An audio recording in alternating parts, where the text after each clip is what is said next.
네, 동부고등학교 정주선입니다. 사실 제가 이 공정성 강화 방안이 가져온 변화라고 하는 부분에 대해서 글쓸 때는 약간 지역적인 특수성과 그 차이 있는 학교의 상황에 좀 맞춰서 쓰여진 부분들이 있어서 좀 차이가 있을 수 있을 것 같습니다.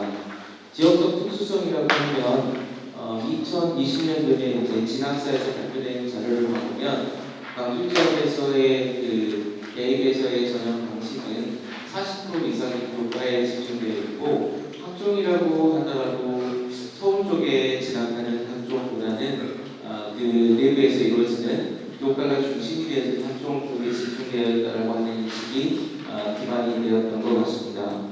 그래서 이제 2019년 정도가 되면 서울에서의 대학 학생부 종합전형의 비율 자체가 70%가 넘어가던 시점이라, 그리고 2028년도 2015 개정교육과정이 도입되는 그 시점에 교육성을 중심으로 그리고 각급 학교에서 고교 학점제 및 그 과목의 다양성, 학생의 선택권 변화를 하는 목표를 가지고 다양한 교육과정의 변화를 시도하고 있었던 시점이라서 대입 공정성 강화 방안이라고 하는 것이 부분별로 좀 다르게 적용되는 부분들이 있었습니다.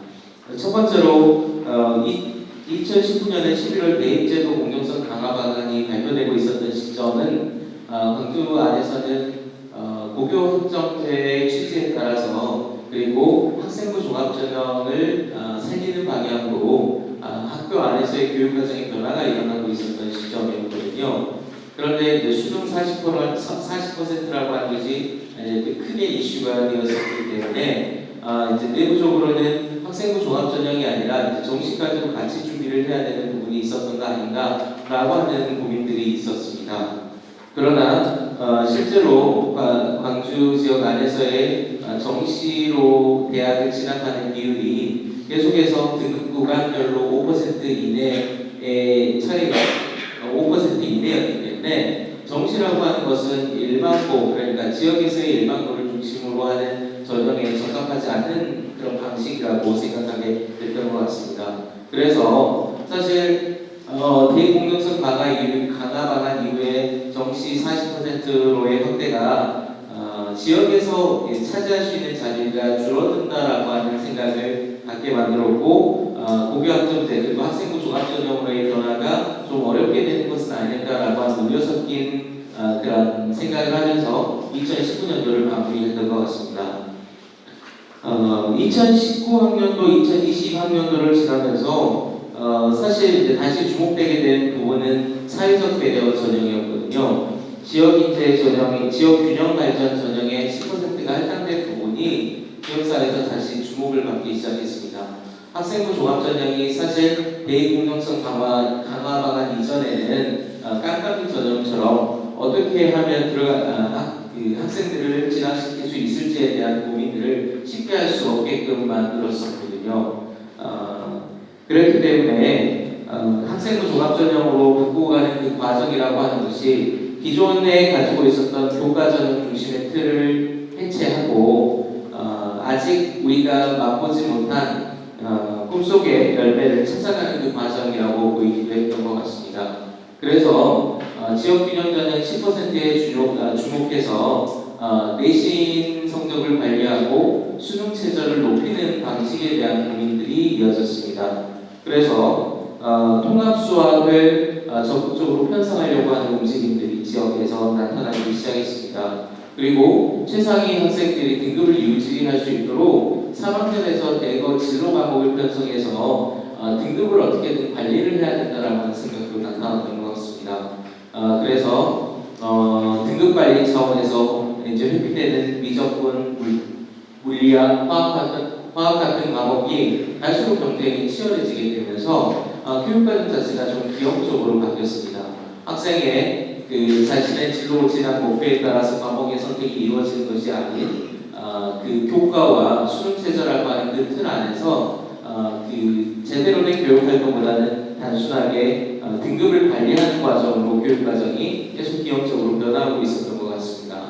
그러나 이제 최근에는 일부 대학에서 그 핵심 과목과 권장 과목에 대한 발표들을 계속해 나가면서 필요성들에 대해서 학교들에서 확인하고 있고요. 이와 함께 2019년도 대공정성 강화 방안 이후에 일부 대학에서 도입한 그 사회통합 전형에서의 지역 균형 전형, 그러니까 교과 전형이 사실 단순하게 교과 등급만을 반영하지 않고 정성평가를 중심으로 학생들을 선발하고 있었던 부분에 주목해서 선택 과목과 그리고 이제 그 교과 전형이 단순하게 등급만을 반영하지 않는다라고 하는 사실을 통해 학생부 종합전형으로의 전환이 조금씩 이루어지고 있는 상황인 것 같습니다. 그 대공정성 강화 방안 이후로 정시가 늘어난 부분에 대해서 부정적인 목소리가 많이 있지만 그것보다도 이 지역사회 안에서는 그래도 블라인드라고 하는 것과 학교 교육 중심이라고 하는 것을 토대로 학생부 종합전형에 대한 조금 변화가 생기기 시작했던 것 같습니다. 완전히 변화는 이루어지지 않았지만 수업은 변한다라고 하는 부분에서 적어놨듯이 교과 수업에서 기존에 이제 저희 학교의 기준이었긴 하지만 당시에 1인당 1.4과목이었던 과목의 숫자가 1.7과목으로 변화했고, 그리고 무엇보다도 더 긍정적이었던 부분은 그 교과의 내용을 그대로 가르쳐야만 하는 구조들이 만들어지게 되면서 또 교육의 정상화가 그나마 조금 이루어진 부분들이 있었는데, 사실 대입공정성 강화 방안에서 학생부 종합전형 부분만을 좀 긍정적으로 부각시켜서 지역사회에서 받아들였던 결과가 아닌가라고 생각합니다.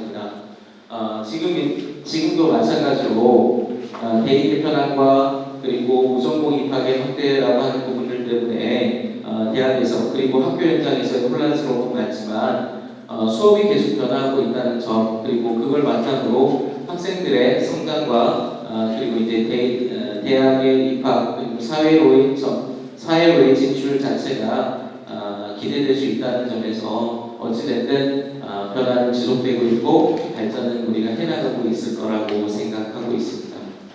예, 여기까지 마치도록 하겠습니다.